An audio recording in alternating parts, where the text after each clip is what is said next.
Before inviting Professor Bharadwaj, I would like to make announcement that this webinar is also being broadcast from the Facebook Live. So the non-persons who have not joined this program in this Google Meet program, they can join on the Facebook Live. And I also would like to make a very important announcement that during the program, please do not press present screen button. This is kind of very nuisance and it creates a very disturbing impression for the key persons, key speakers. So I invite Honorable Vice Chancellor Professor Ramdev Bharadwaj. Over to you, sir. Thank you, sir.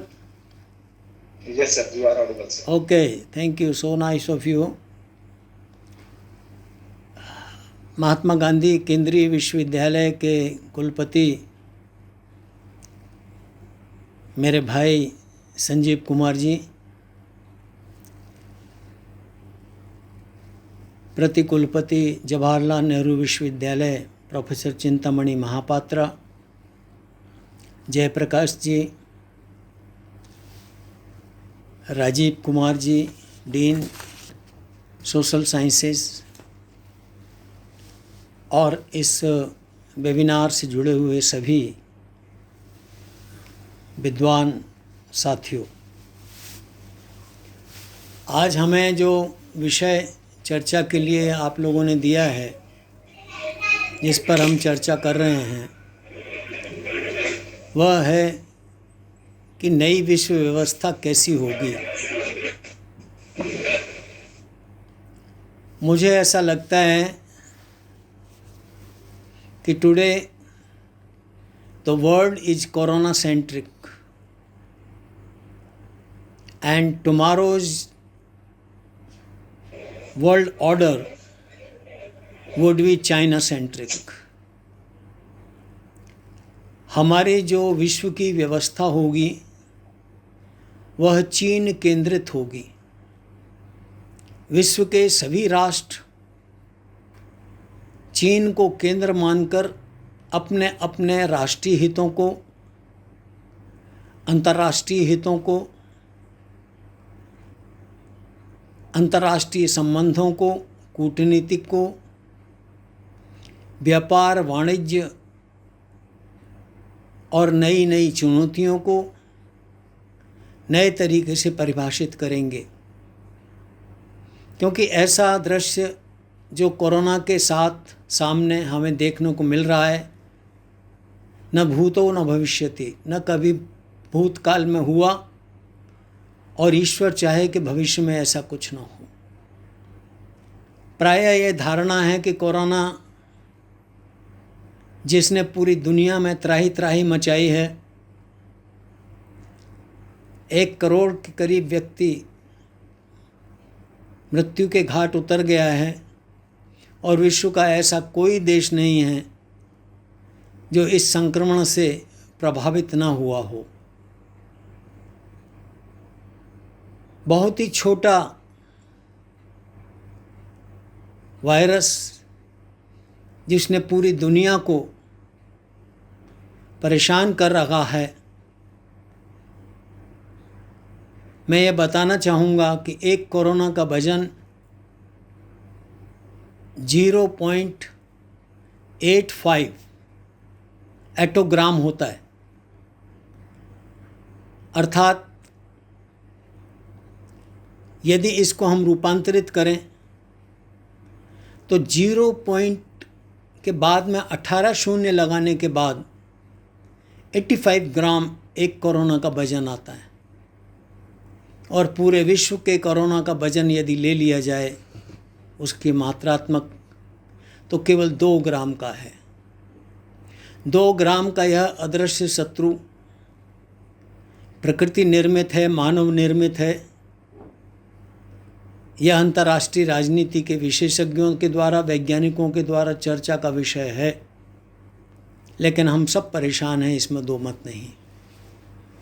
ऐसी स्थिति में हमें विश्व का संचालन करना है, विश्व में नए समीकरणों को जन्म देना है, प्रत्येक राष्ट्र को अपने राष्ट्रीय अंतर्राष्ट्रीय हितों के अनुरूप विदेश नीति और कूटनीति का प्रतिपादन करना है, तब हमारे सामने विकल्प आता है कि पुराने जितने भी एस्टेब्लिश्ड ऑर्डर हैं, प्रथम विश्व युद्ध और द्वितीय विश्व युद्ध काल के और उसके भी पूर्व औपनिवेशिक और साम्राज्यवादी काल के, वे आज इन परिस्थितियों में पूरी तरीके से अनफिट हैं। अब तो हमें नए मूल्यों की तलाश करनी होगी, नई धारणाएं गढ़नी होंगी और फिर से नए विश्वास के साथ में हमें अपने आप को और दूसरे देश को देखने की दृष्टि विकसित करनी होगी। यदि हम इसे परिभाषित दृष्टि से देखें तो राजनीतिक, आर्थिक, बहुराष्ट्रीय कंपनियों और ट्रांसफ़र ऑफ टेक्नोलॉजी का जो युग अभी जिसमें हम जिंदा हैं, उसमें भावनात्मक कुछ नहीं है, सिर्फ अर्थ केंद्रित है। इस दृष्टि में बदलाव होगा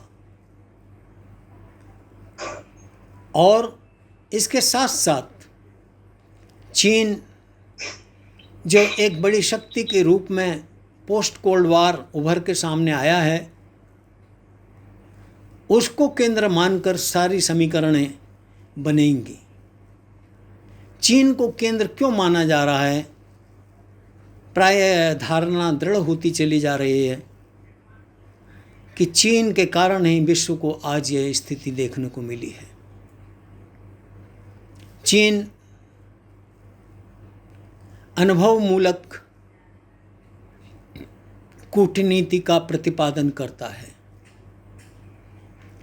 स्वभावगत चीन पूर्णतः अविश्वसनीय और कभी भी किसी का साथ छोड़ने वाला राष्ट्र रहा है।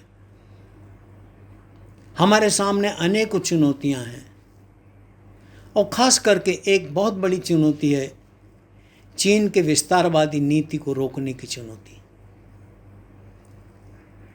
चीन अपनी सीमाओं का विस्तार करना चाहता है। वह वैचारिक दृष्टि से, सांस्कृतिक दृष्टि से, शैक्षणिक दृष्टि से या ट्रांसफ़र ऑफ टेक्नोलॉजी के माध्यम से अपने प्रभाव क्षेत्र का विस्तार नहीं चाहता। वह तो केवल भौगोलिक दृष्टि से अपना विस्तार चाहता है और भौगोलिक दृष्टि में वह जहाँ जहाँ अपना विस्तार करता है वह प्रमाणहीन, तथ्यहीन, दस्तावेज विहीन इस निर्माण की ओर आगे बढ़ता है और अपनी शक्ति के दम पर, अपनी ताकत के दम पर, सैन्य शक्ति के दम पर वह दूसरे राष्ट्रों को दबाने का प्रयास करता है। इसका मुख्य कारण ये है, उदाहरण के स्वरूप हम यदि देखें तो हम ये पाते हैं कि चीन के 14 देशों से सीमाएं लगती हैं और लगभग 22-24 देशों के साथ में उसके विवाद हैं और उसके विवाद सिर्फ इसलिए हैं कि वह दूसरे देशों की सीमाओं को अपनी सीमाओं के आधिपत्य में लेना चाहता है। चीन की जो फेमस नीतियां हैं, जो आज पूरी तरीके से एक्सपोज्ड हो चुकी हैं, हमें उन चेतावनियों को ध्यान में रखते हुए नई विश्व व्यवस्था के संबंध में विमर्श, चर्चा और स्थापना के लिए प्रयास करना पड़ेगा। चीन जो विशेष तौर पर डेट ट्रैप डिप्लोमेसी के माध्यम से पूरे विश्व में कमज़ोर और गरीब मुल्कों की अधोसंरचना को निर्मित करने के नाम पर उन्हें आर्थिक ऋण देता है और धीरे धीरे उनको कर्जदार बनाकर अपने दृष्टि से, अपने राष्ट्रीय हितों की दृष्टि से उनके माध्यम से अंतर्राष्ट्रीय हितों की प्रतिपूर्ति करता है। चीन ने लगभग $5 ट्रिलियन का कर्जा पूरी दुनिया में फैला रखा है। विशेष तौर पर हम यदि देखें तो Laos, Cambodia, Zambia, Mongolia Sri Lanka, Maldives, Bangladesh, Somalia, दक्षिण पूर्व एशिया के देश, साउथ अफ्रीकी देश, दक्षिण एशिया में भारत के सारे पड़ोसी देश इंक्लूडिंग इंडिया चीन के कर्ज में डूबा हुआ है। आयात निर्यात का कोई समीकरण सामान्य नहीं है। चीन से आयात सभी देश ज़्यादा करते हैं और चीन को निर्यात कम करते हैं। आर्थिक दृष्टि के साथ साथ चीन की जो स्ट्रिंग ऑफ पर्ल पॉलिसी है उसके माध्यम से वो straight of Malacca, straight of सुंडा, स्टेट ऑफ होमवर्क्स पर अपना एकाधिकार स्थापित करना चाहता है। श्रीलंका के साथ में वो नए समीकरण स्थापित कर रहा है। इसी प्रकार से हम यदि देखें तो हिंद महासागर से जुड़े हुए सभी राष्ट्र और फिर आगे चल करके रेड चाइना सी, यहाँ तक उसने अपना विस्तार किया हुआ है। यद्यपि यहाँ इसकी कोई सीमा नहीं लगती है, लेकिन उसका क्षेत्र, उसकी महत्वाकांक्षा, उसकी आकांक्षा अभी भी पूरी नहीं हुई है। कभी एक समय था वो एशिया का एकमात्र नेतृत्वकर्ता बनना चाहता था, लेकिन अब उसकी यह महत्वाकांक्षा विश्व नेतृत्वकर्ता के रूप में सिमट गई है। और धीरे धीरे देखिए उसने नए मार्ग खोजने आरंभ कर दिए। पुराने सिल्क रूट को और नए तरीके से जामा पहनाते हुए चीन पाकिस्तान का जो आर्थिक गलियारा बन रहा है वह पूरी दुनिया के लिए घातक हो सकता है। लगभग 60 अरब डॉलर का इसमें चीन ने ऋण किया, दक्षिण एशियाई देशों को कर्ज दिया है, विश्व के व्यापार पर उसका नियंत्रण है। विश्व का ऐसा कोई देश नहीं है जहां चीन से बने हुए उत्पाद उस देश की आंतरिक व्यवस्था में न घुसे हुए हों। इतना ही नहीं, अमेरिका और यूरोप के समृद्ध राष्ट्रों में भी वहाँ के बाज़ारों में चीन के आयातित वस्तुओं का भरमार हमें बहुत देखने को मिलती है। भारतीय बाज़ार में भी चीनी सामान का प्रभुत्व है। अब हम सब लोग इस निष्कर्ष पर पहुंच रहे हैं कि चीन का विस्तारवाद सीमाओं तक सीमित नहीं है। चीन का विस्तारवाद समुद्र और रेड चाइना सी तक सीमित नहीं है। चीन का विस्तारवाद दुनिया के घरों में घुस चुका है। दैनिक उपयोग की प्रत्येक वस्तु पर चीन ने अपना आधिपत्य व्यापार के माध्यम से स्थापित किया हुआ है। विवादों की श्रेणी में हम यदि देखें तो दक्षिण कोरिया के साथ में उसके विवाद हैं, जापान के सोनुकाकू द्वीप में उसका विवाद चल रहा है, ताइवान के साथ विवाद पूर्णतः स्थापित है। हांगकांग को हम यदि देखें तो वहाँ जो प्रजातांत्रिक मूल्यों की स्थापना के लिए जो बात कही गई है उस पर वो कुचलने में लगा हुआ है। अभी जयप्रकाश जी ने भी कहा कि अब जो नया विश्व व्यवस्था उभरेगी वो डेमोक्रेटिक होनी चाहिए, क्योंकि चीन ही पूरी दुनिया में एक ऐसा नॉन डेमोक्रेटिक देश है जिसने सारे डेमोक्रेटिक वैल्यूज़ को ध्वस्त करते हुए पूरे विश्व पर अपना एकाधिकार स्थापित किया हुआ है।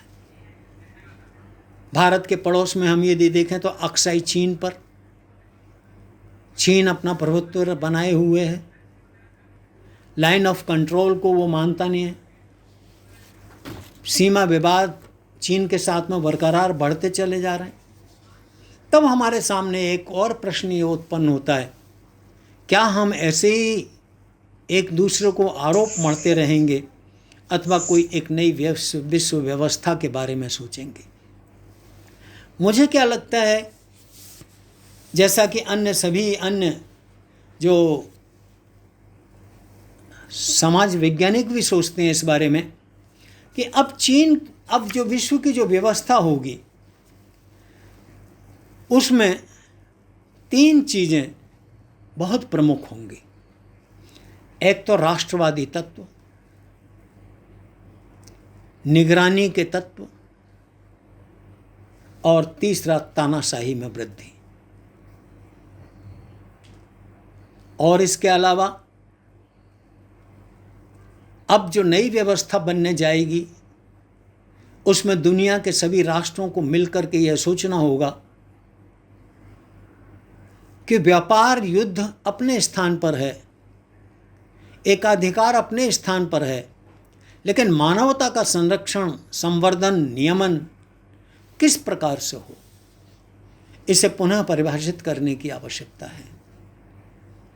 व्यक्ति, परिवार, समाज, राजनीति, कूटनीति के अंतर संबंधों को मानव केंद्रित दृष्टि से देखने की आवश्यकता हमें नई विश्व व्यवस्था में देखनी पड़ेगी।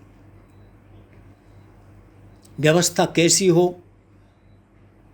एकाधिकारवादी व्यवस्था हम देख चुके हैं, पूंजीवादी, साम्यवादवादी, विस्तारवादी, प्रतिस्पर्धा, द्वंद्व, हिंसा, आतंकवाद, युद्ध और तनाव, इनसे हमने पूरे विश्व पर अपने प्रभुत्व की स्थापना करने के सारे संकल्प लेकर के इसको देख चुके हैं, लेकिन इसमें मानवता को सबसे ज़्यादा खतरा होता है।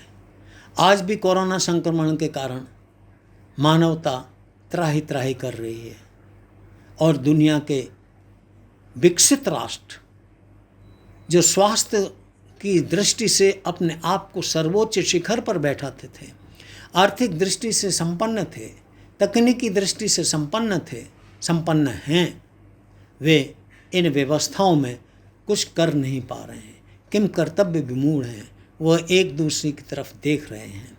तब हमें नए तरीके से ट्रांसफर ऑफ टेक्नोलॉजी पर परिभाषित करना पड़ेगा, सामरिक नीतियों को पुनः परिभाषित करना पड़ेगा, सामरिक हितों पर भी हमें चर्चा करनी पड़ेगी। परमाणु नीति और अनुसंधानों के लिए हमने जो उन्मुक्त भाव से परस्पर एक दूसरे को भय का वातावरण दिखा करके इसकी प्रतिस्पर्धा में गति प्रदान की है, इस पर हमें कहीं नया संतुलन करना पड़ेगा। और अब ये जो युग है वो बाइलेटरल कन्फ्लिक्ट का युग नहीं होगा। दो देशों के बीच की प्रतिस्पर्धाओं के स्थान पर दो देशों के बीच में संतुलन बन जाए तो पूरी दुनिया संतुलित होती थी, जो हमने द्वितीय विश्व युद्ध के बाद के कालखंड में देखा। अब ऐसा होने वाला नहीं है। दुनिया असंतुलित रहेगी और असंतुलन का ही नया संतुलन एक नई व्यवस्था का निर्माण करेगा। नई व्यवस्था में हमारी जो निर्भरता की पॉलिसी है, पॉलिसी ऑफ डिपेंडेंसी, एक राष्ट्र दूसरे राष्ट्र के ऊपर इतना निर्भर हो जाए कि वह अपनी अर्थव्यवस्था को ध्वस्त कर दे, स्वदेशी भाव उसमें ना हो, राष्ट्र के प्रति भाव उसमें ना हो, सब कुछ वो दूसरे देशों से आयातित करके अपने राष्ट्र का संचालन करे, इस नीति में परिवर्तन होगा। और निश्चित तौर पर बहुराष्ट्रीय कंपनियां, ट्रांसनेशनल्स कंपनियां,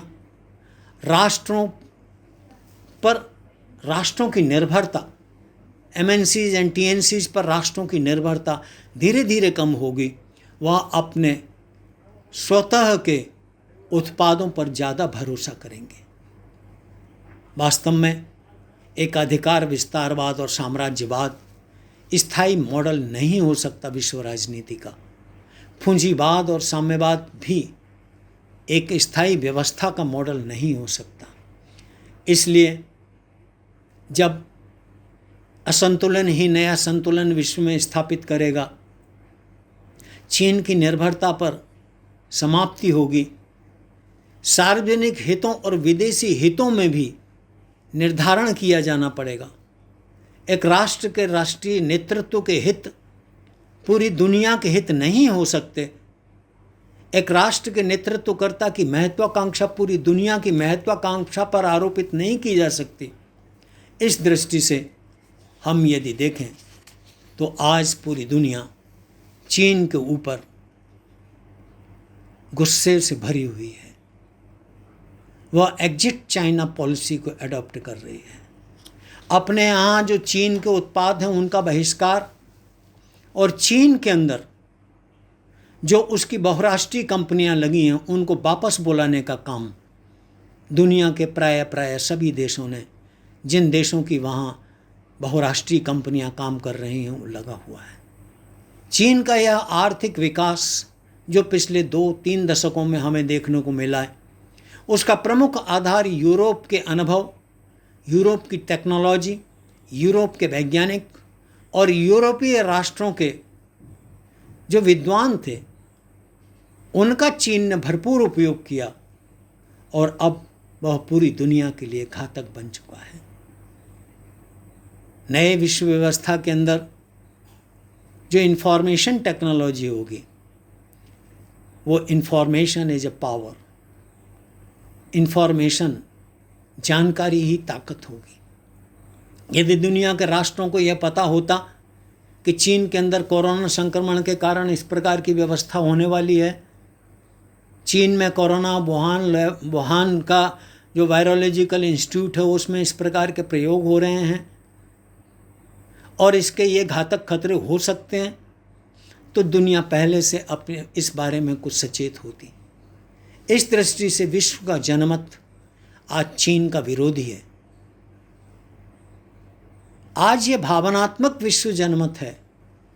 आज जो चीन का विरोध है यह भावनात्मक है, लेकिन कालांतर में यह भावनात्मक विरोध एक स्थायी स्वरूप लेगा और एग्जिट चाइना पॉलिसी के साथ साथ दुनिया के अंदर अपने प्रभुत्व को पुनः स्थापित करेगा।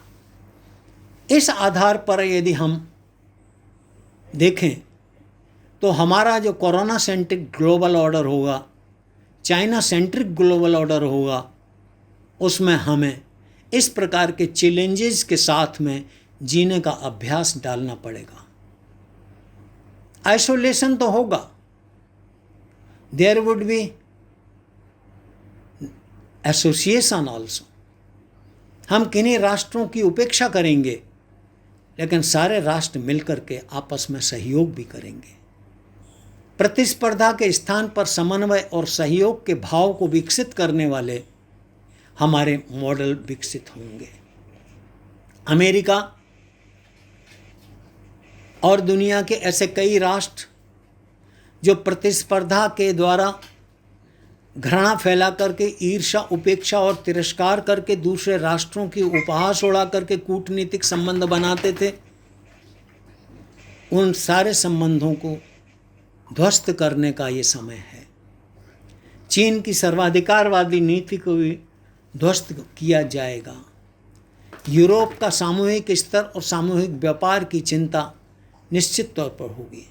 इस दृष्टि से हम यदि देखें तो हम ये पाते हैं कि विश्व में जो व्यवस्था बनेगी वो आर्थिक दृष्टि से हम यदि देखेंगे तो समावेशी आर्थिक समृद्धि पर आधारित व्यवस्था होनी चाहिए।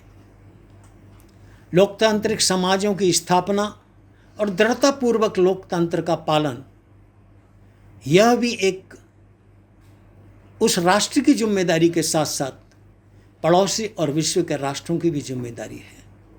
कूटनीति हमारी अब पेशेवर कूटनीति हो जाएगी, प्रोफेशनल डिप्लोमेसी होगी। पारस्परिक गठबंधन के स्थान पर आधिकारिक समझौते होंगे। साझा मूल्यों पर आधारित संबंध बनेंगे। विश्व व्यापार संगठन में सुधार की गुंजाइश होगी।